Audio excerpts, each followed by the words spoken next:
বন্ধুরা, মুখোশটা পটাশ করে খুলে গেল। মমতা প্রশাসন যে আর নার্ভ ধরে রাখতে পারছে না এবং সেই জায়গা থেকে দমন পীড়নের মাধ্যমে ভয় দেখিয়ে এই জুনিয়র ডাক্তারদের আন্দোলনকে এবার তুলে নেওয়ার চেষ্টা হচ্ছে। সেই যে ভয়টা জুনিয়র ডাক্তাররা পাচ্ছিলেন, সেই ভয় যে অমূলক নয়, সেই ছবিটাই যেন কোথাও গিয়ে স্পষ্ট হয়ে গেল। আপনারা দেখতে পাচ্ছেন যে এটা হচ্ছে নবান্নর সভাঘরের ছবি, ভিডিও, এবং সেখানে মুখ্যমন্ত্রী অপেক্ষা করছেন। সামনে অনেক চেয়ার টেয়ার সাজানো আছে। এই ভিডিও ফুটেজ অন্য কেউ নয়, শাসক দলের তরফ থেকে এটাকে ভাইরাল করা হয়েছে, সোশ্যাল মিডিয়াতে এটা পোস্ট করা হয়েছে। দেখানো হচ্ছে মুখ্যমন্ত্রী কতক্ষণ ধরে অপেক্ষা করছেন, কত সদর্থক ভূমিকা নিচ্ছেন। এবং সেখানে যিনি চিফ সেক্রেটারি রয়েছেন, তিনি সাংবাদিক বৈঠক করছেন। পাশে রয়েছেন রাজীব কুমার, ওয়েস্ট বেঙ্গল পুলিশের যিনি ডিজি। তো সেই জায়গা থেকে সিএস বলছেন, চিফ সেক্রেটারি বলছেন যে লাইভ স্ট্রিমিং হচ্ছে বা হচ্ছে না এটা বড় কথা নয়, বড় কথাটা বৈঠক হওয়া নিয়ে। আর তখনই সাংবাদিকরা যখন চেপে ধরছে যে লাইভ স্ট্রিমিং হচ্ছে কি হচ্ছে না, এটা যদি বড় কথা হয় তাহলে আপনারা লাইভ স্ট্রিমিংটা অ্যালাউ করছেন না কেন? আর ঠিক সেই মুহূর্তেই রাজীব কুমার, মমতা বন্দ্যোপাধ্যায়ের অতি প্রিয় পাত্র, তিনি আর নার্ভ ধরে রাখতে পারলেন না, কার্যত ক্ষিপ্ত হয়ে উঠলেন। মাইক ছাড়াই চিৎকার করে বলতে থাকলেন, কেন এটা করা হবে, কেন এটা করা হবে, সব কিছু করা হয় না। বলে, আরে অ্যাডমিনিস্ট্রেশন মিটিং যেটা মুখ্যমন্ত্রী করেন সেখানে তো লাইভ স্ট্রিমিং হয়, তাহলে এখানে করতে আপনাদের অসুবিধাটা কোথায় রয়েছে? না, সবটা করা হয় না, আপনারা জানেন না। রীতিমতো ক্ষিপ্ত চিৎকার করে উঠছেন, মানে নার্ভটা আর ধরে রাখতে পারছেন না। আপনারা জানেন যে আজকে কিন্তু সারাদিন ধরেই কার্যত টানাপোড়েন চলছে এবং শেষ পর্যন্ত ছাত্ররা কিন্তু একটা বড় সিদ্ধান্ত নিয়েছেন। তারা পৌঁছে গেছেন নবান্নে এবং নবান্ন থেকে শেষ মুহূর্ত অবধি তাদের চাপ দেওয়া রয়েছিল 12 থেকে 15 জন করতে হবে। তারা প্রত্যেকটা মেডিকেল কলেজ থেকে একজন করে প্রতিনিধি, প্লাস আরও যারা সামনে থেকে নেতৃত্ব দিচ্ছিলেন, সব মিলিয়ে 32 জনের একটা দল কিন্তু আজকে নবান্নে পৌঁছে গেছে।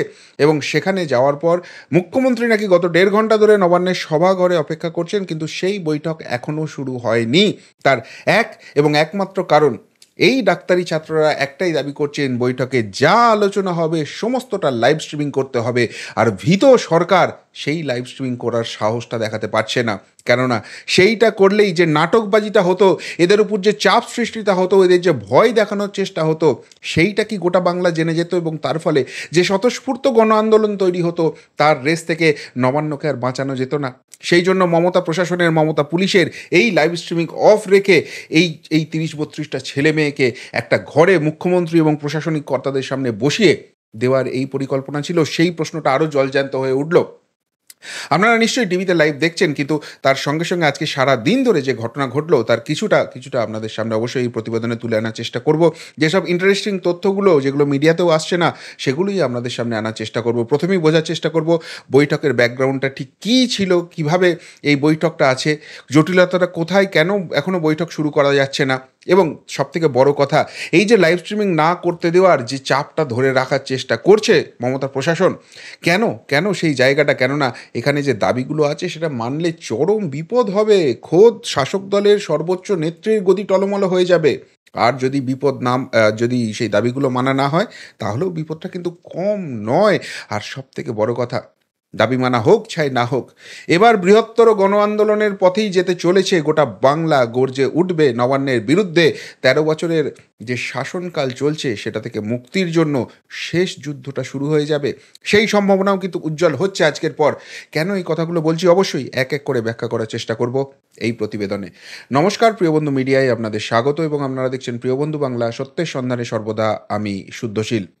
বন্ধুরা, আজকে সকালেই আবারও ভোরবেলাতেই কিন্তু এই ডাক্তারি ছাত্রদের তরফ থেকে সেখানে ইমেল চলে যায় চিফ সেক্রেটারির কাছে এবং তারা জানায় তারা বৈঠকে রাজি, কিন্তু তাদের যে দাবিগুলো ছিল সেই দাবিগুলো থেকে সরে আসার কোনো জায়গা নেই।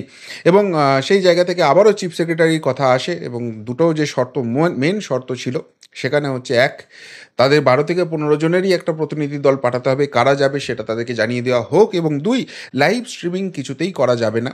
যদি তারা চান, আজকে যেটা অ্যাডিশনাল আছে, স্বচ্ছতার খাতিরে তারা নাকি পুরো জিনিসটা ভিডিও রেকর্ড করে রাখবেন এবং তাদেরকে বিকেল 4:45টার সময় সেখানে পৌঁছতে বলা হয়। ফলে দফায় দফায় বৈঠক শুরু করেন এই জুনিয়র ডাক্তাররা এবং তারা জানিয়ে দেন যে, এক, এই 12 থেকে 15 জনের প্রতিনিধি দল এটা করা সম্ভব নয়। তাদের যে 26টি মেডিকেল কলেজ রয়েছে, যা জুনিয়র ডাক্তাররা এখানে আন্দোলনে অংশগ্রহণ করেছেন, প্রত্যেক মেডিকেল কলেজ থেকে একজন করে প্রতিনিধি তো যাবেনই, তার পাশাপাশি সামগ্রিকভাবে সমস্ত মেডিকেল কলেজ মিলিয়ে যারা সামনের থেকে নেতৃত্ব দিচ্ছেন, প্রথম দিন থেকে এই আন্দোলনটার সঙ্গে রয়েছেন, তারাও যাবেন। সব মিলিয়ে ৩০-৩২ জনের একটা দল যাবে এবং লাইভ স্ট্রিমিং করতেই হবে। আর যদি বাই চান্স লাইভ স্ট্রিমিং না করা হয়, তাহলে যদি ভিডিও রেকর্ডিংই করা হয়, তাহলে ভিডিও রেকর্ডিংটা তাদের তরফ থেকেও করতে দিতে হবে। উভয় পক্ষেরই ভিডিও রেকর্ডিং থাকবে। আর এই জায়গাটাতেই আলোচনাটা শুরু হয়। তারপর আমরা দেখলাম 4:45টার সময় তাদের নবান্নে যাওয়ার কথা বলা হয়েছিল এবং যেটুকুনি সূত্র মারফত খবর পাচ্ছি, নবান্ন থেকেই নাকি গাড়ি পাঠানো হয়েছিল, পুলিশের তরফে গাড়ি পাঠানো হয়েছিল। যদিও এই ডাক্তাররা সেই গাড়ি অ্যাকসেপ্ট করেননি, নিজেরাই একটা ছোটোখাটো বাস জোগাড় করেন এবং সেইটা করে তারা নবান্নে পৌঁছয়। নির্ধারিত যে সময় ছিল 4:45, তারপরে 5:25-25 নাগাদ তারা নবান্নে পৌঁছন এবং সেই বাস সরাসরি নবান্ন সভাঘরের সামনে গিয়ে পৌঁছয় এবং সেখানে দেখা যায় যে ওই 12-15 জনের টিম নয়, 30-32 জনের তাদের যে টিম যাওয়ার কথা ছিল সেটাই তারা সেখানে পৌঁছেছেন। এবার পৌঁছানোর পর তারা যেটা করেন যে প্রত্যেককে সেখানে এন্ট্রি করতে বলা হয় এবং একটা সময় তো এটা নিয়েও আলোচনা চলছিল যে ওই 15 জনই ঢুকবে না 32 জনই ঢুকবে। শেষ অবধি যেটা জানা যায় যে রাজ্য সরকার এই দাবিটা মেনে নিয়েছে, তাদের যতজনের প্রতিনিধির দল সেখানে গেছে সেই 30-32 জনই যাবে। তাদেরকে তাদের নাম এন্ট্রি করতে বলা হয়, সই করতে বলা হয়। আর সেইখান থেকেই শুরু হয় পরবর্তী জটিলতা। কী জটিলতা? না, সেখানে যখন ওই টিগনেচার করা হচ্ছে, সেই জায়গাটায় দেখা যায় যে সমস্ত ইলেকট্রনিক ডিভাইস এই নবান্নের সভাঘরের বাইরে রেখে তাদের ঢুকতে হবে, অর্থাৎ ফোনটি তারা সঙ্গে নিয়ে যেতে পারবেন না। আর এই জায়গা থেকেই কিন্তু বিপদটা শুরু হয়। কেননা এই ডাক্তারি ছাত্ররা পরিষ্কার বুঝে যান যে নিশ্চিতভাবে রাজ্য সরকারের একটা কোথাও গিয়ে এখানে সঠিক ইন্টেনশন তো অবশ্যই নেই। কেননা লাইভ স্ট্রিমিং করতে দিচ্ছে না এবং তাদের যে দ্বিতীয় দাবি ছিল যে ঠিক আছে যদি ভিডিও রেকর্ডিংয়ে হয় সেই অবধি লাইভ স্ট্রিমিং না করতে দেওয়া হয়, তাহলে আমাদের তরফ থেকেও ভিডিও রেকর্ডিংটা করা হবে। তাহলে তাদের ডিভাইসগুলোকে কেন আটকে দেওয়া হচ্ছে? এখন ধরুন ওখানে এমন কিছু সিচুয়েশন তৈরি হলো যেখানে প্রচণ্ড প্রেশার ক্রিয়েট করা হলো, ভয় দেখানো হলো। মেনে নিলাম রাজ্য সরকার খুব সদিচ্ছা নিয়ে করছেন, কিন্তু সদিচ্ছা থাকলে সেটা লাইভ স্ট্রিমিং করে দেখাতে অসুবিধা কী আছে? সদিচ্ছা থাকলে এই ডাক্তারদের ভিডিও রেকর্ডিং করতে দিতে কোথায় অসুবিধা আছে? তাহলে ভিডিও রেকর্ডিংটা রাজ্য সরকার করছে, ওই যে পার্টগুলো হবে সেগুলোকে তাহলে আরামসে এডিট করে দেওয়া যেতে পারে, ডিলিট করে দেওয়া যেতে পারে। আর তারপর দেখানো হবে বাবা বাছা তোমরা কত ভালো, তোমাদের জন্য কত ভাবছি, এই ন্যাকামিগুলো শুধু সামনে নিয়ে আসা হবে। সেটাই কি ইন্টেনশন নয়? এই জায়গাটা বুঝতে পারি ওই ডাক্তাররা কিন্তু পরিষ্কারভাবে বলে দেন যে না, যতক্ষণ পর্যন্ত না ভিডিও লাইভ স্ট্রিমিং হচ্ছে অথবা আমাদেরও ভিডিও রেকর্ডিং করার অনুমতি দেওয়া হচ্ছে, আমরা এই বৈঠকে ঢুকবো না। এবং সেই জায়গায় তারা স্পষ্টভাবে দাঁড়িয়ে থাকেন এবং যেটা যথার্থ দাবি। ফলে স্বরাষ্ট্র সচিব দেখলাম নন্দিনী মুখার্জি এলেন, মুখ্য সচিব মনোজ পান্ত এলেন, রাজীব কুমার এলেন, অনেক বড় বড় কর্তা পুলিশ এবং প্রশাসনের তরফ থেকে এসে তাদেরকে বোঝানোর চেষ্টা করা হলো। কিন্তু এরা এদের দাবিতে এখনও অনড় হয়ে রয়েছেন যে একটাই জায়গা, লাইভ স্ট্রিমিং চালু না হলে বা আমাদের ভিডিও রেকর্ডিং করতে দেওয়া না হলে আমরা এই বৈঠকে ঢুকবো না। অনেকক্ষণ বোঝানোর পর যখন ব্যর্থ হলেন, দেখলেন যে এই ছেলেমেয়েগুলোকে আর এটা বোঝানো যাবে না, তখন ভেতরে গিয়ে মনোজ পান্ত এবং রাজীব কুমার দুজনে মিলে জয়েন্ট সাংবাদিক বৈঠক করলেন এবং তখনই আমরা দেখলাম তৃণমূলের তরফ থেকে এই ভিডিও ছেড়ে দেওয়া হচ্ছে এবং সেখানে বলা হচ্ছে যে দেখুন মুখ্যমন্ত্রী কত সদর্থক ভাব নিয়ে দাঁড়িয়ে সেখানে আছেন। আচ্ছা একটা কথা বলুন তো, মুখ্যমন্ত্রী এই ভেতরের ইনফ্রাস্ট্রাকচার দেখাবার জন্য যদি এইভাবে ভিডিওটা করে তার দলকে দিয়ে ছাড়িয়ে দিতে পারেন, সোশ্যাল মিডিয়ায় পোস্ট করতে পারেন, তাহলে লাইভ স্ট্রিমিংটা দেখাতে তাদের অসুবিধা কোথায় আছে? সত্যিই তো যে ছাত্ররা যে কথাটা বলছেন, ডাক্তাররা যে কথাটা বলেছেন সেটা তো 100% ঠিক। প্রশাসনিক বৈঠক হলে লাইভ স্ট্রিমিং করেন। এমনকি সুপ্রিম কোর্টের যে বিচার প্রক্রিয়া রয়েছে, হাইকোর্টের যে বিচার প্রক্রিয়া রয়েছে, সেখানেও সমস্ত কিছু লাইভ স্ট্রিমিং হচ্ছে, যেখানে অনেক খুঁটি নাটি ইন্টিগ্রিটির ব্যাপার সেখানে হচ্ছে। তাহলে এখানে ডাক্তারদের যে দাবিগুলো আছে সেগুলো তো একদম জলের মতো স্পষ্ট যে 7 দফার দাবি আছে, 5 দফা দাবি আছে, সেগুলো নিয়ে তো আর নতুন করে বলার কিছু নেই। তাহলে সেইগুলোর কি সমাধান সরকার দিতে চাইছে, দিতে পারবে, আর দিতে না পারলে কেন দিতে পারবে না, সেটাই তো এই আলোচনার একমাত্র বিষয়বস্তু। এর বাইরে তো আলাদা করে কিছু নেই। তাহলে সেই জায়গাটায় লাইভ স্ট্রিমিং কেন অ্যালাউ করতে পারছে না? কেন ডাক্তারদের ভিডিও রেকর্ডিং করার জায়গাটা অ্যালাউ করতে পারছেন না? তাহলে কি সেখানে এমন কিছু ঘটনা ঘটবে যার প্রুফ যদি সাধারণ মানুষের সামনে চলে আসে through live streaming or through এই ডাক্তারদের ভিডিও যে রেকর্ডিং হবে তার মাধ্যমে, তাহলে এই সরকার মুশকিলে পড়ে যেতে পারে। এই জায়গাটায় সবথেকে বড় প্রশ্ন হয়ে গেছে। এবার একটা প্রশ্ন উঠে আসছে যে সরকার এত কিছু করতে চাইছে কিন্তু তা সত্ত্বেও ভিডিও প্রুফ কিছু রাখতে চাইছে না, সাধারণ মানুষকে দেখতে দিতে চাইছে না। তার কারণ এই দাবিগুলোর একটাও মানার মতো জায়গায় নেই। এই দাবিগুলো মানলেই বিপদ। দেখুন একের পর এক জায়গা রয়েছে।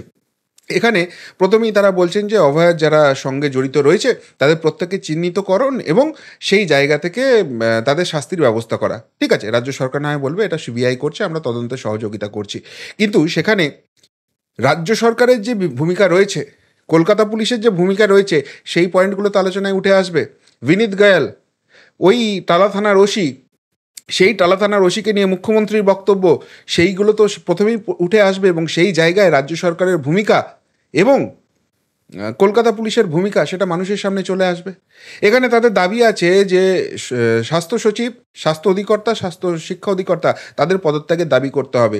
এই জায়গাটা যদি না মানা হয় তাহলে তারা প্রশ্ন করবেন এই যে ঘুঘুর বাসাটা রয়েছে সেটা তাহলে মুখ্যমন্ত্রী আপনি ভাঙতে চান না? আর যদি সেই দাবিটা মেনে নিতে হয় তাহলে রাজনৈতিকভাবে তো বিরোধী দলগুলোর হাতে অস্ত্র চলে যাবে যে এরা যদি পদত্যাগ করে তাহলে স্বাস্থ্যমন্ত্রীর এখানে থাকার কোনো জায়গা আছে? এরা তো একটার পর একটা জায়গায় চেপে ধরবেন, সুতরাং দাবি মানার কোনো জায়গা নেই। এখন সেই দাবিটাকে না মানতে গেলে তাকে অনেক গালগল্প শোনাতে হবে এবং সেখানে যে সদিচ্ছা সরকারের ছিল না এইটা প্রমাণিত হয়ে যাবে। এই জন্যই কি এটাকে ভিডিও রেকর্ডিং করতে দেওয়া হচ্ছে না, লাইভ স্ট্রিমিং করতে দেওয়া হচ্ছে না? দাবি মানলে এই সরকার আর টিকতে পারবে না, এটা জলের মতো স্পষ্ট হয়ে গেল। আর তাই সরকার এখন বৈঠকের নামে এই নাটকবাজি করছে। আবার দাবি যদি না মানা হয় তাহলে তো সাধারণ মানুষ বুঝে যাবে যে এই সরকার নাটকবাজি করছিল। ডাক্তাররা সত্যিই পরিষেবা দিতে চায়, কিন্তু ডাক্তাররা পরিষেবা দিল কি দিল না, তার জন্য মানুষ বাঁচলো কি মরলো, এই সরকারের কিছু এসে যায় না। এই সরকার তো নিজেদেরকে বাঁচাতে ব্যস্ত। কেননা একটা দাবির মধ্যে রয়েছে যে ওই সন্দীপ ঘোষ, বিরূপাক্ষ আর অভিক, এদেরকে প্রপার কারণ দর্শিয়ে সাসপেন্ড করতে হবে। এবার প্রপার কারণ দর্শিয়ে যদি সাসপেন্ড করতে হয় এদের বিরুদ্ধে ইনভেস্টিগেশন শুরু হবে। সেই ইনভেস্টিগেশন আবার কে জানে সিবিআই ঢুকে পড়বে কিনা। আর এই তিনজন যদি আইডেন্টিফাইড হয়, এরা কি ঘুঘুর বাসাটা তিনজনে মিলে বানিয়েছে? প্রত্যেকটা মেডিকেল কলেজ ধরে ধরে, প্রত্যেকটা গভর্নমেন্ট হসপিটাল ধরে ধরে সেই তালিকা তো এবার বার করতে শুরু করবেন এই ডাক্তারি ছাত্ররা, এই ডাক্তারি মহল। এবং সেখানে তারা কিভাবে কি চলছে, কিভাবে কি করছে, কার প্রশ্রয় করছে, সেই সমস্ত কিছু সামনে আসবে। আর এত কিছু হচ্ছে সেটা রাজ্যের পুলিশ মন্ত্রী, স্বাস্থ্যমন্ত্রী জানেন না? তিনি অপদার্থ ব্যর্থ বলে কোনো কিছুর খোঁজ রাখেন না? নাকি তিনি জানেন তার অঙ্গুলি হেলনেই সমস্ত কিছু হচ্ছে? কেননা যাদের নাম সামনে আসছে তারা প্রত্যেকেই শাসক ঘনিষ্ঠ বা শাসক নেতা, শাসক দলের জনপ্রতিনিধি। আর তারাই এই কাণ্ড কারখানাগুলো করছেন, সুতরাং তাদের কাছ থেকে পলিটিক্যালি গেন পেয়েছেন আর এখন তাদের তাদের বিরুদ্ধে শাস্তিমূলক ব্যবস্থা নেবেন। কোন ডামাডোলটা শুরু হবে ভাবতে পারছেন? ফলে এই রাজ্য সরকারের এই 5টা দাবির কোনোটাই মানার মতো জায়গায় নেই, 7টা দাবির কোনোটাই মানার জায়গায় নেই।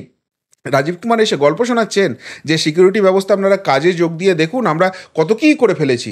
আপনি তালিকাটা দিন না কী কী করেছেন, আপনি কমিটমেন্ট দিন যে একটা অভয়াকাণ্ড আর হতে দেব না, সেই রকম মেজারমেন্ট করেছি, এই দেখুন এই স্টেপ আমরা নিয়ে ফেলেছি। পারছেন? গাল গল্প কাকে শোনাতে আসছেন? আবারও বলছি, এরা ওই 1000 টাকা 1200 টাকার ভাতা ভিক্ষাজীবী নয়, যা বলবেন তাই বুঝে যাবে। এরা শিক্ষিত ছেলে মেয়ে, ব্রিলিয়ান ছেলে মেয়ে, এদের মাথায় বুদ্ধি আছে, এদের সঙ্গে শিক্ষা আছে, সুতরাং এদেরকে বোকা বানানো অত সহজ জিনিস নয়। আপনি বলে দিলেই হয়ে গেল, আসুন না দেখুন না কী কী ব্যবস্থা করে ফেলেছি। তো আপনি তালিকাটা আগে দিন না যে আমরা এই মেজার দিয়েছি। মুখ্য সচিব বলছেন আমরা খোলা মনে আলোচনা করতে চাই। এনাদের যে দাবিগুলো আছে সেই দাবিগুলোর কোনটা অস্বচ্ছ সেটা আগে সাধারণ মানুষের সামনে ব্যাখ্যা করুন আপনি, যে এই এই কারণগুলো অস্বচ্ছ, এগুলো করা যেতে পারে না, এই কারণে করা যেতে পারে না। মানুষ বুঝবে, মানুষ তো এদের দাবি বুঝতে পারছে, তাহলে আপনাদের যুক্তিটা কেন বুঝবে না? সেটা তো হতে পারে না। আর যদি মনে হয় যে এই দাবিগুলো প্রত্যেকটা স্বচ্ছ, তাহলে এইগুলো আমরা ইমপ্লিমেন্ট করে ফেলেছি, এইগুলো আমাদের কাজ শুরু হয়েছে, এইগুলো আমাদের কাজ শুরু হবে। যেগুলোর কাজ শুরু হয়েছে তার ডেডলাইন এই, যেগুলোর কাজ শুরু হবে এই তারিখে শুরু হবে আর এই তারিখে শেষ হবে, দিয়ে দিন তালিকা, ব্যাস সমস্যার সমাধান। মানুষও বুঝতে পারবে, এরাও বুঝতে পারবেন, আন্দোলন এখান থেকে তুলে নেবে, ওইখানে বৈঠক করার কোনো জায়গাই নেই। যে বেসিক দাবিগুলো করছে সেগুলো নিয়ে আপনারা কোনো কথা বলছেন না, শুধু বলছেন আমরা আলোচনা করতে চাই, আরও ওদের কাছ থেকে শুনতে চাই। কী শুনবেন? ওরা বলেছেন ওই 5টা পয়েন্টের উপরে আমরা ডিসকাস করব। অর্থাৎ রাজ্য সরকারের যে নাটকের জায়গাটা সেটা ধরা পড়ে যাচ্ছে। আর তাই যখন এটা স্পষ্ট হয়ে যাচ্ছে যে রাজ্য সরকারের সামান্যতম সদিচ্ছা নেই, পুরোটাই নাটকবাজি করতে চাইছে, এবং এই যে ছেলে মেয়েগুলো, এই যে ডাক্তারগুলো আন্দোলন করছে সেগুলো সঠিক জায়গায় রয়েছে, তারা এখনও নামটা ধরে রাখছে, তারা সদিচ্ছা দেখিয়ে একদম নবান্নের সভাগার অবধি পৌঁছে গেছে, কিন্তু ভেতরে ঢুকছে না একটাই কারণে, কেননা সেই ভেতরে কোন নাটকবাজি চলবে, কোন হাম্বা হাম্বা রাম্বা রাম্বা কাম্বা কাম্বা শোনানো হবে, কখন নজরুলকে দিয়ে মহাভারত লেখানো হয়েছে আর সারে জাহাঁ সে আচ্ছা লেখানো হয়েছে সেইটা ব্রেন ওয়াশ করা হবে, সেইটা তারা হতে দিতে চান না।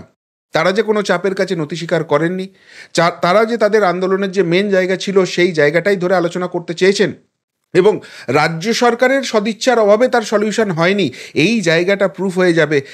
এটাই হচ্ছে মেন সমস্যার জায়গা। আর তাই সব মিলিয়ে রাজ্য সরকার যে নাটকটা করতে চেয়েছিল সেটাই কি ধরা পড়ে গেল।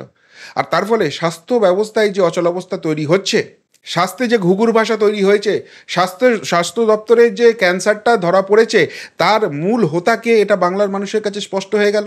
আর সেই মূল হোতাকে যতক্ষণ পর্যন্ত না বাংলা থেকে তাড়ানো যাচ্ছে, গদি থেকে টলানো যাচ্ছে, এই বাংলার ভালো হতে পারে না, এইটা মানুষের কাছে স্পষ্ট হয়ে গেল। ফলে আজকের এই নাটকটা করতে গিয়ে ধরা পড়ে গিয়ে এবার কি রাজ্য সরকারের বিরুদ্ধে তীব্রতর গণ আন্দোলন শুরু হবে, বিরোধীরা এই জায়গাটা ছেড়ে দেবে, সেটাই এখন লাখ টাকার প্রশ্ন। ফলে যতই সোশ্যাল মিডিয়ায় পোস্ট করে মুখ্যমন্ত্রী 1.5 ঘন্টা ধরে একা অপেক্ষা করছেন, এই নাটক করানোর চেষ্টা করুন। মানুষ সবটা দেখছে টিভিতে, সবটা দেখছে সোশ্যাল মিডিয়ায়, আর তাদের কাছে স্পষ্ট হয়ে যাচ্ছে সদিচ্ছার অভাবটা কার, কারা পুরো ব্যাপারটা অস্বচ্ছ করতে চাইছে, এবং এই দুর্নীতির দায় কার দিকে সরাসরি যাচ্ছে। এ নিয়ে আর কারোর মনে কিন্তু কোনো সন্দেহ নেই। ফলে বন্ধুরা, আজকে নবান্নে যে যে নাটকটা করার চেষ্টা হয়েছিল সেটা কিন্তু ভেস্তে গেল, এবং এই ডাক্তারি ছাত্ররা মুখোশটা কিন্তু টেনে খুলে ফেলে দিল, যার ফলে আগামী দিনে বাংলা এই যে গণরোষটা তৈরি হচ্ছে সেটা আরও বৃহত্তর জায়গায় নিয়ে যাবে, এমনটাই কিন্তু অনেকে মনে করছেন। আপনারা কি মনে করছেন? আজকের এই পুরো ব্যাপারটায় কে দায়ী? এ নিয়ে কোনো প্রশ্ন থাকছে? যদি কিছু বলার থাকে এই নিয়ে অবশ্যই কমেন্ট বক্সে কমেন্ট করে জানাবেন। এখনকার মতো এখানেই শেষ করলাম, ফেরত আসছি নতুন প্রতিবেদন নিয়ে খুব তাড়াতাড়ি। ভালো থাকবেন, সাথে থাকবেন, পাশে থাকবেন। নমস্কার।